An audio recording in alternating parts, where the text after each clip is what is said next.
In the final 3:30 game, we got Iowa State, who's 5-4, traveling to TCU, who's 6-2. TCU favored by 7 points on Fox. Rocco Becht has gone 169 to 273, thrown for 2,118 yards, 11 touchdowns, 7 interceptions. Carson Hansen has had 113 carries for 613 yards and 4 touchdowns, and Brett Eskildsen has had 22 catches for 414 yards and 3 touchdowns. Josh Hoover has gone 185 to 285, thrown for 2,371 yards, 22 touchdowns, 6 interceptions. Kavorian Barnes had 82 carries for 418 yards and 3 touchdowns, and Eric McAllister has had 37 catches for 727 yards and 8 touchdowns. TCU's 9-6 against the Cyclones all time. Last game did go to Iowa State in 2023. And Iowa State has won 4 of the last 5 times these two teams have played. 2020 was the last time Iowa State went on the road and beat TCU, though. It's been a little bit. Dan Campbell's 5-3 against the Horned Frogs during his tenure. Dykes is 1-1 against the Cyclones. Again, TCU is kind of the forgotten 2-loss team. I think when we're thinking about 2-loss teams, I think almost everyone gets more hype than TCU. I mean, outside of maybe Houston, but you're thinking about 2-loss teams, right? The Big Ten has a decent amount, but all of them are ranked. Talk about Washington, USC, Iowa, right? All those teams up there, Michigan, they're all ranked. The ACC has a couple. They have Miami and Pitt, but Miami and Pitt made the college football playoff top 25. I think a lot of people are paying attention to what actually both those programs are doing.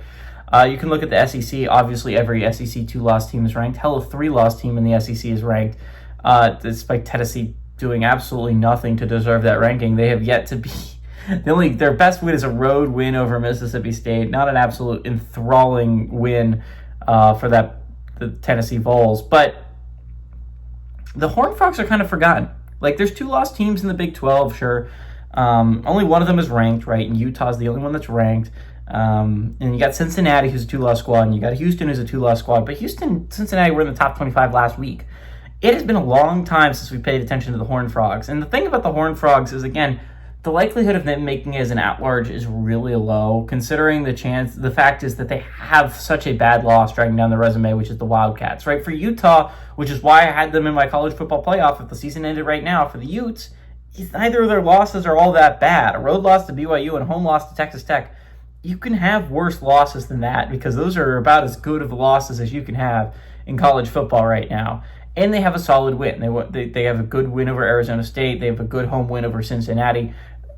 The resume for Utah is there. For TCU, their resume to build onto quality wins is coming up, right? They have a tough stretch for TCU. They play BYU and they play Cincinnati down the stretch.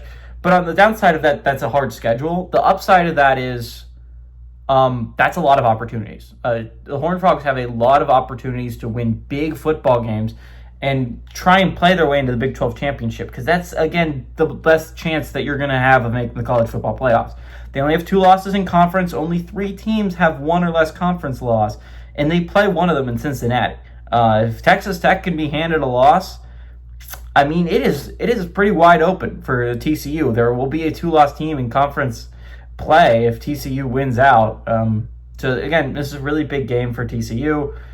I mean, even if BYU loses, I mean, as long as you win out, if you're TCU, you kind of not control your destiny, because you would just force an insane tiebreaker, but you force at least an insane tiebreaker if TCU can win out.